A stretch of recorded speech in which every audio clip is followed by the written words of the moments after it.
우리에게 주신 하나님의 말씀, 구약성경 시편 42편 1절로 8절까지의 말씀입니다.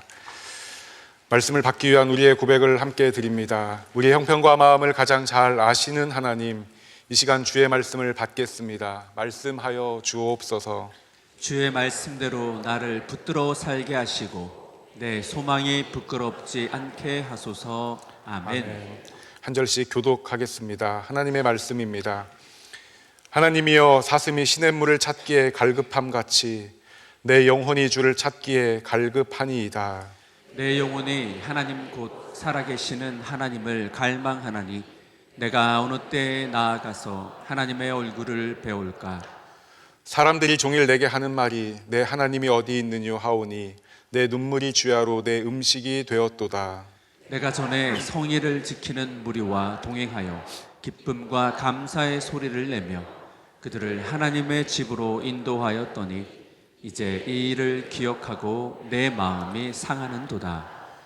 내 영혼아, 내가 어찌하여 낙심하며 어찌하여 내 속에서 불안해하는가. 넌 하나님께 소망을 두라. 그가 나타나 도우심으로 말미암아 내가 여전히 찬송하리로다. 내 하나님이여, 내 영혼이 내 속에서 낙심이 되므로 내가 요단 땅과 헤르몬과 미살산에서 주를 기억하나이다. 주의 폭포 소리에 깊은 바다가 서로 부르며 주의 모든 파도와 물결이 나를 휩쓸었나이다. 낮에는 여호와께서 그의 인자하심을 베푸시고 밤에는 그의 찬송이 내게 있어 생명의 하나님께 기도하리로다. 아멘. 오늘 시편의 표제어는 고라 자손의 마스길, 인도자를 따라 부르는 노래라고 되어 있습니다. 마스길이라 하면 교훈, 지혜라고 우리가 이해할 수 있습니다. 그러니까 표제어에 따르면 오늘 시편은 고라 자손의 교훈, 고라 자손의 지혜가 된 것입니다. 그런데 이 시편 42편을 읽다 보면 쓰인 표현이나 단어에서 다윗의 시편으로 알려진 다른 시편과 크게 다르지 않다라는 것을 우리가 알 수 있습니다. 실제로 학자들마다 의견의 차이는 있지만 대부분은 다윗이 이 시를 지었고 후대 고라 자손이 이 시를 수집한 것으로 보고 있습니다. 그러니까 지은이 다윗, 펴낸이 고라 자손, 이렇게 이 시편을 우리가 이해하면 좋을 것 같습니다. 그럼 다윗은 언제 이 시를 지은 것인가? 즉 다윗은 어떤 상황에서 이 시를 지었는가?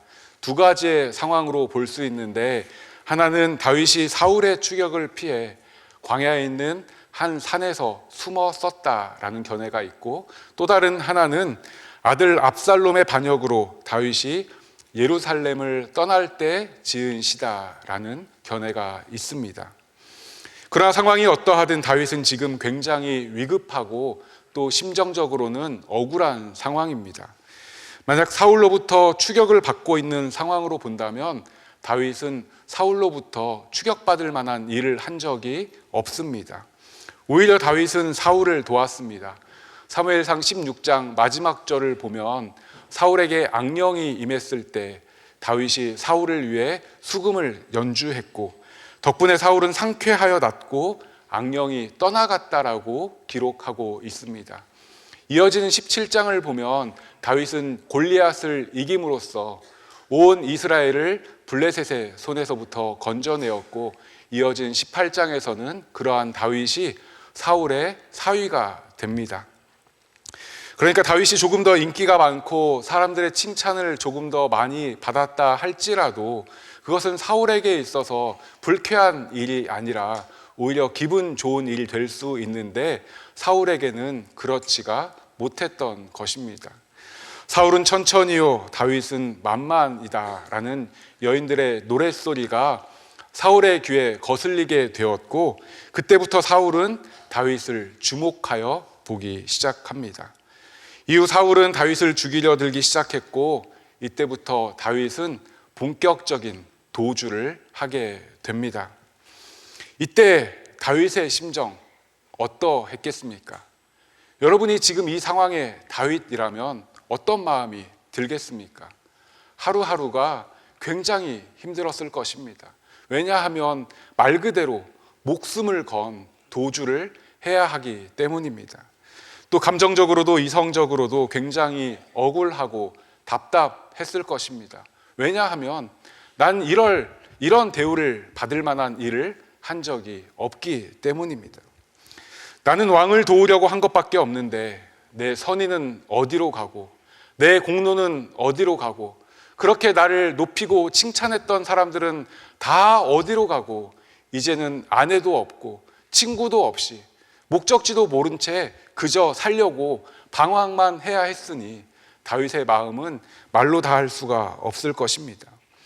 그런가 하면 또 다른 학자들의 주장처럼 이 시를 아들 압살롬으로부터 피해 예루살렘에서 나올 때 지은 시라 해도 마찬가지입니다. 물론 이 상황에서는 다윗이 조금 잘못을 인정하는 부분이 있을 수도 있습니다. 그러나 그렇다 해도 이것은 나에게 너무 심한 것 아닌가. 아들에게 쫓기는 아버지로서의 다윗의 마음은 말로 다 할 수가 없을 것입니다. 그러니까 이 시편이 어떠한 상황에 지어졌든 분명한 것은 다윗은 지금 큰 위기를 맞고 있다라는 것입니다. 오늘 본문의 표현대로 하면 불안과 낙심이 다윗을 찾아온 것입니다. 그런데 다윗을 더 낙심하게 있는 것이 있습니다. 무엇입니까? 3절 말씀입니다. 사람들이 종일 내게 하는 말이 내 하나님이 어디 있느뇨 하오니 내 눈물이 주야로 내 음식이 되었도다. 안 그래도 내가 생사를 앞두고 오늘 죽느냐 사느냐 이 기로에 쌓여 있는데 사람들마저 다윗을 향해서 비난하고 손가락질하고 조롱하는 것이죠. 너 하나님 믿는다더니 그 하나님 어디 있냐? 아이고 하나님 믿는다더니 참 꼴이 말이 아니다. 이렇게 비난하는 것입니다. 중요한 것은 우리도 이런 상황을 만날 때가 있다는 것입니다. 나는 좋은 뜻으로 무엇인가를 했는데 내 의도와는 다른 결과가 주어질 때, 또 이유는 분명하게 알 수 없지만 괜한 낙심과 불안이 찾아올 때, 또 내가 무엇인가 조금 잘못한 건 있지만 아이고 그래도 이건 너무한 거 아닌가 싶을 때, 또한 사람들의 손가락질과 비난 속에서 내 신앙생활 무엇인가 잘못된 것 아닌가 하는 마음이 들 때가 우리에게도 온다라는 것입니다. 이러한 때 다윗은 어떻게 했을까? 왜 다윗은 믿음의 사람이라고 불릴까? 오늘 말씀을 통해 우리 모두 깨닫고 우리도 믿음으로 살고 믿음으로 승리하기를 소망합니다. 먼저 하나님께 소망을 두라 다윗은 결단하고 있습니다. 우리 본문 5절 말씀 같이 한번 읽겠습니다. 내 영혼아 내가 어찌하여 낙심하며 어찌하여 내 속에서 불안해하는가? 너는 하나님께 소망을 두라. 그가 나타나 도우심으로 말미암아 내가 여전히 찬송하리로다. 아멘. 이 말씀을 보면 자신을 향해 먼저 실망스러운 소리를 내고 있는 다윗의 모습을 보고 있습니다. 너 왜 낙심하고 왜 불안해하고 있느냐? 사실 다윗은 대단한 믿음의 사람입니다. 그러나 믿음으로 살아도 어려움이 안 오는 것은 아닙니다. 믿음으로 살아도 때로 낙심할 일도 오고 때로 불안한 일도 찾아오는 것이 우리의 인생이라 할 수 있습니다. 그러면 믿음으로 산다는 것은 무엇이 다른가? 그것은 어려움이 올 때 그 어려움에 어떻게 반응하는가, 어떻게 대응하는가가 다릅니다. 오늘 다윗은 먼저 낙심하고 불안해하고 있는 자신의 모습을 보며 너 왜 낙심하고 불안해하고 있냐? 스스로를 꾸짖고는 내가 하나님께 소망을 두고 있는지를 점검하고 있습니다. 그리고는 깨닫게 됩니다. 무엇을 깨닫습니까? 어느새 내 소망이 내 생명을 지키는 데 있었구나. 어느새 내 소망이 자녀에게 있었구나. 내 물질에 있었구나. 내 명예에 있었구나. 하나님이 아닌 다른 것에 소망을 두었던 자신의 모습을 깨닫게 되는 것입니다. 그리고 다시 한번 자신을 향해 이렇게 선포합니다. 내 영혼아 내가 어찌하여 낙심하며 어찌하여 내 속에서 불안해하는가? 너는 하나님께 소망을 두라. 낙심과 불안이 찾아올 때 하나님께 소망을 둘 수 있는 저와 여러분 되기를 간절히 바랍니다. 사실 우리는 하나님을 믿는다 하면서도 낙심과 불안이 찾아올 때 이것을 어떻게 해야 하나, 나에게부터 그 해결책을 찾으려 할 때가 많이 있습니다. 그러나 다윗은 어떻게 합니까? 하나님께 소망이 있음을 고백하며 하나님께로부터 그 답을 구하고 있는 것입니다. 어려울 때 진짜가 드러난다고 합니다. 다윗은 문제 앞에서 문제를 보는 것이 아니라 소망 되신 하나님을 바라보고 그 하나님께로부터 답을 구하고 있는 것입니다. 소망은 우리가 바라보는 것입니다. 소망은 내 힘의 근원입니다. 나를 지탱해주고 나를 버티게 하는 힘, 그것이 소망입니다. 지금 여러분에게 소망은 무엇입니까? 여러분은 무엇을 소망으로 삼고 계십니까? 아마 대부분 지나고 보면 별것 아니었는데 싶을 만한 것들을 소망으로 삼고 사실 겁니다. 생각해보면 저에게도 재미있는 경험, 아니 부끄러운 경험이라고 하는 게 더 좋을 것 같습니다. 이 이야기를 할까 말까 고민을 많이 하다가 여러분 앞에 드디어 내놓습니다. 초등학교 3학년 때쯤 한 10살쯤 되었던 것 같습니다. 다시 말씀드리지만 지금 생각해보면 철없고 어리기만 한 그때입니다. 어느 날 저희 어머니를 따라서 시장에 다녀오는데 오는 길에 너무 마음에 드는 흰색 운동화를 발견하게 된 것입니다. 그래서 그것을 어머니께 사달라고 조른 것이죠. 하도 졸라대니까 어머니가 지금은 돈이 없고 다음에 아빠 월급이 나오면 사주겠다, 저에게 약속을 하신 겁니다. 그래서 제가 더 이상 떼를 쓸 수 없어서 물러섰지만 그날부터 저는 그 운동화만 생각하고 사는 겁니다. 그 운동화를 갖는 게 저의 유일한 소망이 되는 것입니다. 그렇게 한 달이 지나고 아빠 월급날이 지났습니다. 분명 지났습니다. 아무리 봐도 확실하게 지났습니다. 그런데 어머니께서 운동화를 안 사주시는 거예요. 그러다가 제가 하루는 방에서 놀다가 그냥 잠이 들었는데 이불도 안 깔고 자는 저의 모습을 보며 너 그렇게 자면 감기 걸린다, 깨워서 저를 이불 깔고 자라고 하는 그 어머니에게 제가 잠결에 뭐라고 했겠습니까? 왜 운동화 안 사주냐고. 그리고 그 다음날 가서 그 운동화를 샀습니다.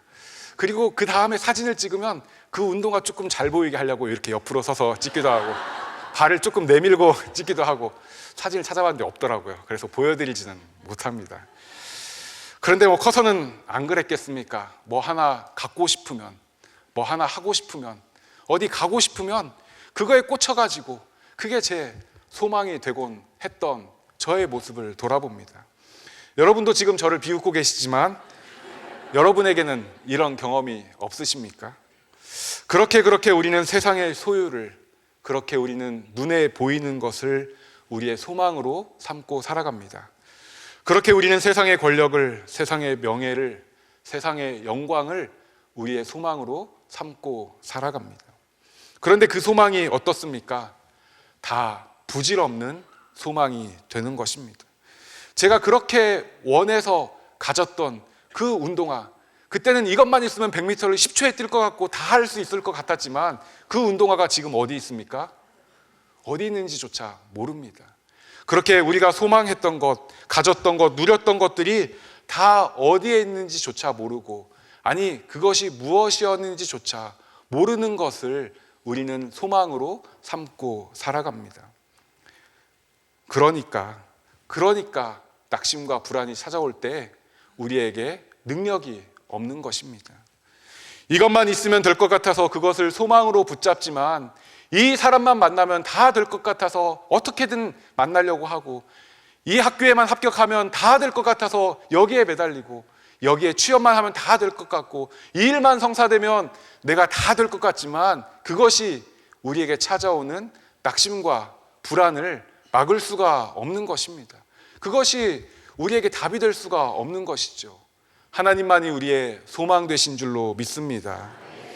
그러면 우리가 하나님께 소망을 두면 어떻게 되는가? 먼저는 하나님의 도우심을 경험하게 됩니다.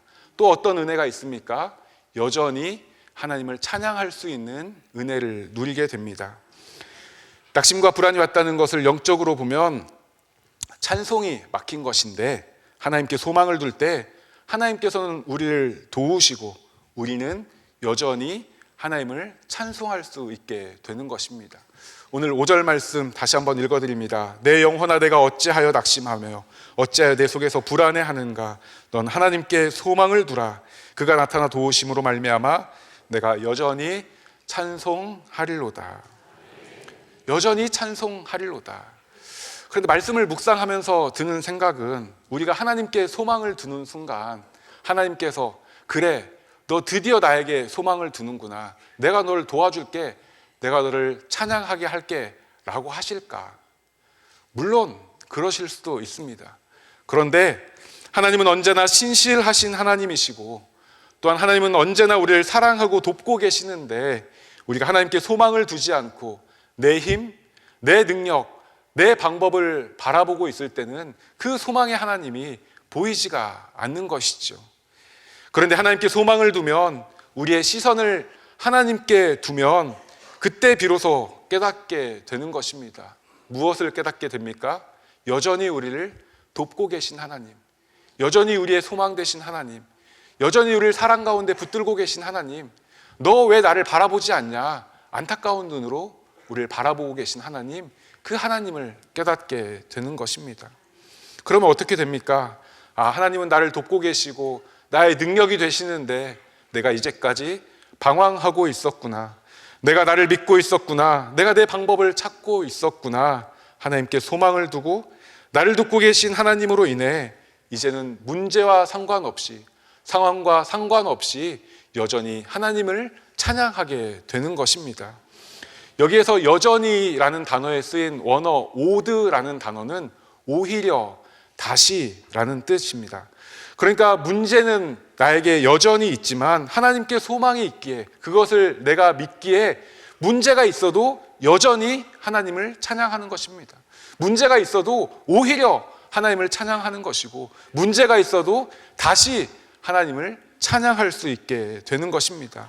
왜냐하면 문제가 되지 않기 때문이죠. 어려움이 어려움 되지 않기 때문입니다.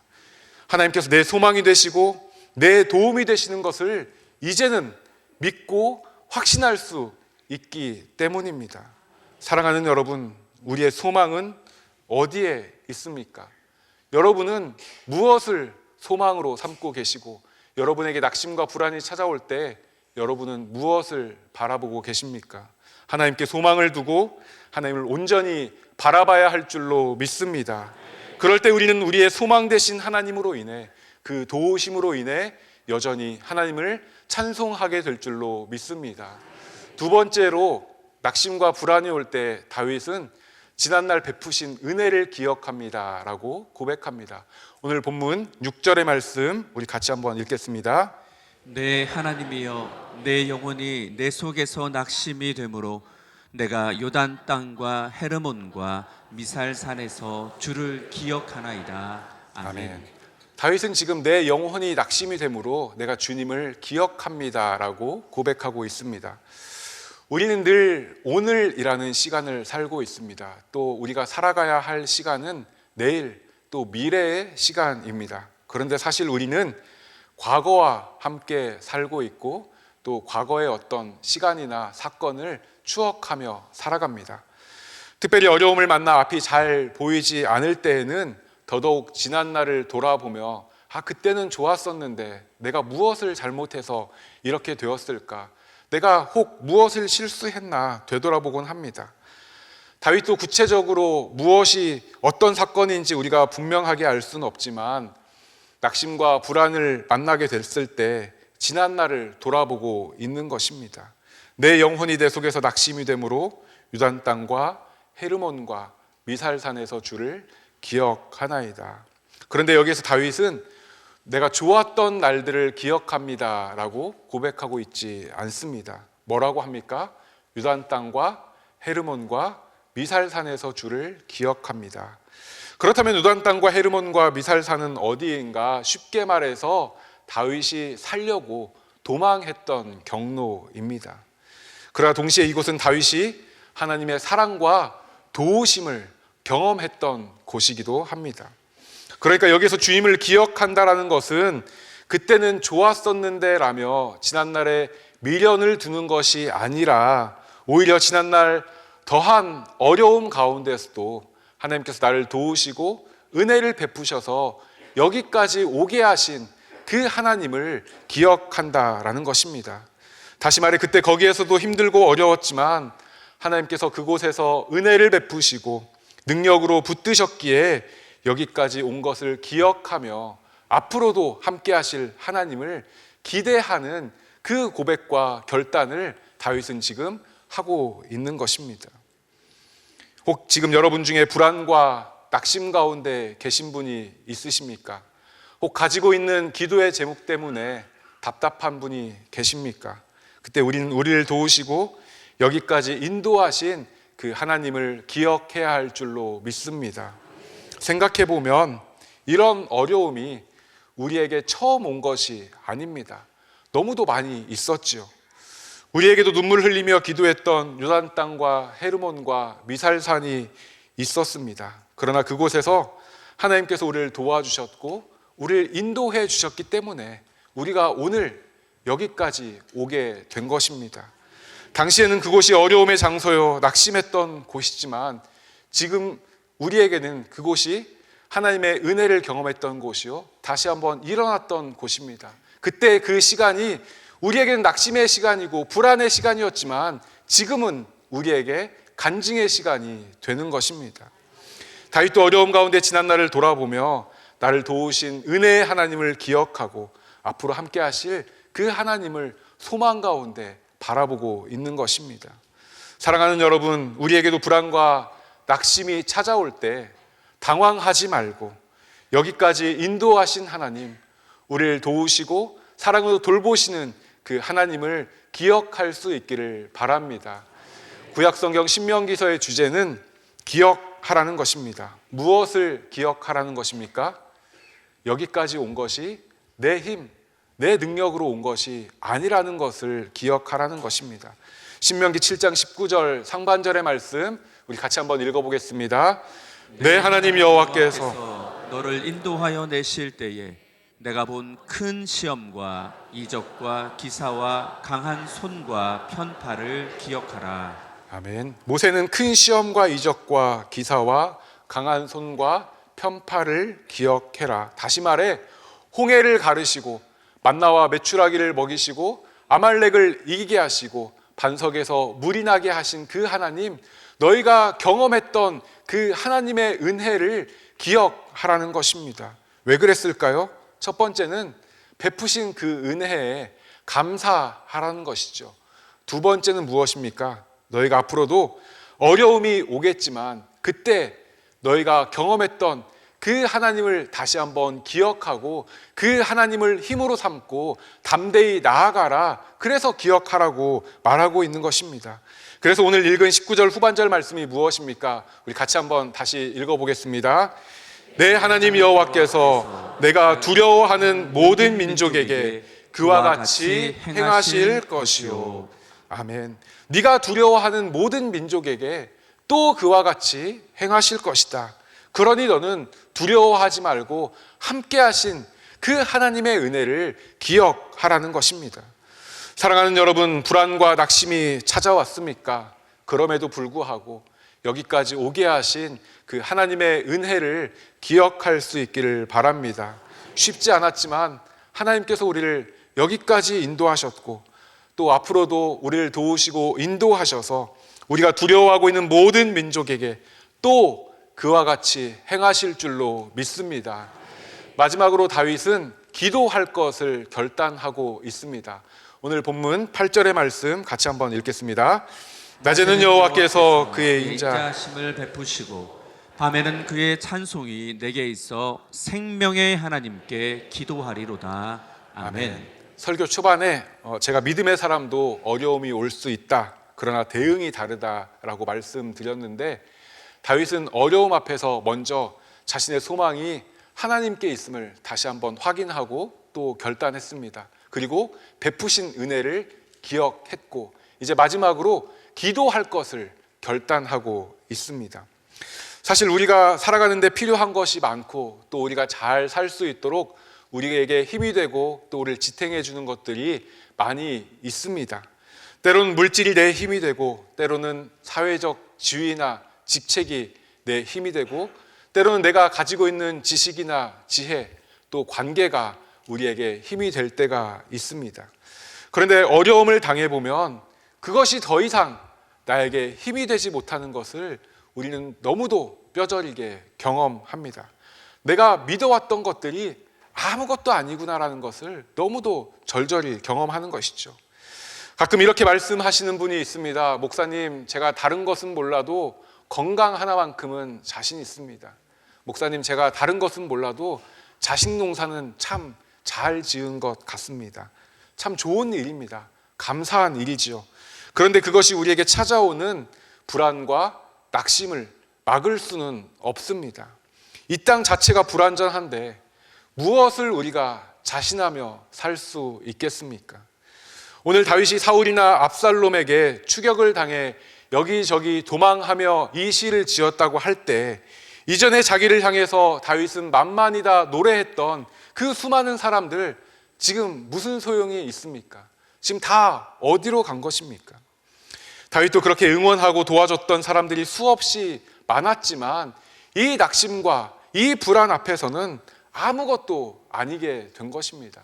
결국 다른 무엇인가가 나에게 힘이 되고 나에게 능력이 되고 나를 지켜주는 것이 아닙니다. 낙심과 불안이 올 때 우리가 할 수 있는 것은 기도밖에 없고, 기도만이 우리의 능력이 되는 줄로 믿습니다. 다윗도 이 낙심과 불안 가운데 기도할 것을 결단하고 있습니다. 8절 말씀 우리 다시 한번 읽어보겠습니다. 낮에는 여호와께서 그의 인자하심을 베푸시고 밤에는 그의 찬송이 내게 있어 생명의 하나님께 기도하리로다. 아멘. 하나님의 인자하심과 찬송이 있으니 나는 기도하겠다 결단하는 것입니다. 특별히 여기에서 다윗은 하나님을 향해 생명의 하나님이라고 고백하고 있습니다. 생명의 하나님. 그리고 읽지 않았지만 9절 말씀에서는 반석이신 하나님을 고백하고 있습니다. 그러니까 다윗은 내가 기도할 때 하나님께서 나에게 생명 주시고 나에게 회복시켜 주실 것을 믿습니다. 나는 변함없으신 반석 되신 그 하나님 앞에 기도하겠습니다. 기도할 것을 결단하고 있는 것입니다. 예수님께서도 제자들에게 분명하게 말씀하십니다. 마가복음 9장 29절 말씀, 이르시되 기도 외에 다른 것으로는 이런 종류가 나갈 수 없느니라 하시니라. 기도만이 방법이다. 그런데 너희 기도 안 하고 있지 않냐? 저는 기도밖에 없습니다. 이것이 낙심과 불안이 찾아올 때 우리의 고백되기를 바랍니다. 사도 바울도 우리가 잘 아는 기도에 대한 말씀을 주고 있습니다. 빌립보서 4장 6절로 7절 말씀 같이 한번 읽겠습니다. 아무것도 염려하지 말고 다만 모든 일에 기도와 간구로 너희 구할 것을 감사함으로 하나님께 아뢰라. 그리하면 모든 지각에 뛰어난 하나님의 평강이 그리스도 예수 안에서 너희 마음과 생각을 지키시리라. 아멘. 이 말씀을 보면 기도하기 전 상황은 어떻습니까? 염려하고 있는 것이죠. 그러니까 아무것도 염려하지 말고, 염려가 있을지라도 감사함으로 하나님께 기도해라. 그러면 어떻게 해주신다고요? 모든 지각에 뛰어난 하나님의 평강이 너의 마음과 생각을 지켜주신다. 그러니까 이전에는 염려였는데 기도하고 나니 무엇으로 변한 거예요? 평강으로, 하나님의 평강으로 변하는 이 능력을 누릴 수 있는 비결이 바로 기도라는 것입니다. 기도할 때 염려가 변하여 평강이 되고 불안과 낙심이 변하여 생명의 하나님을 만나게 될 줄로 믿습니다. 사랑하는 여러분, 우리가 살다 보면 자연스럽게 어려움을 만납니다. 때로 내 잘잘못과 상관없이 오기도 하고, 때로는 신앙생활을 열심히 잘 해도 오기도 합니다. 그러나 그때 낙심하지 말고 역시 나는 안 되나 봐가 아니라 하나님께 온전한 소망을 둘 수 있기를 바랍니다. 또한 여기까지 인도하신 그 하나님의 은혜를, 베풀어 주신 그 은혜를 기억하고 우리의 생명 되신 하나님, 우리의 반석 되신 그 하나님께 기도하며 나아가 승리하고 여전히 하나님을 찬송할 수 있는 은혜를 누리는 저와 여러분의 삶이 되기를 간절히 소망합니다.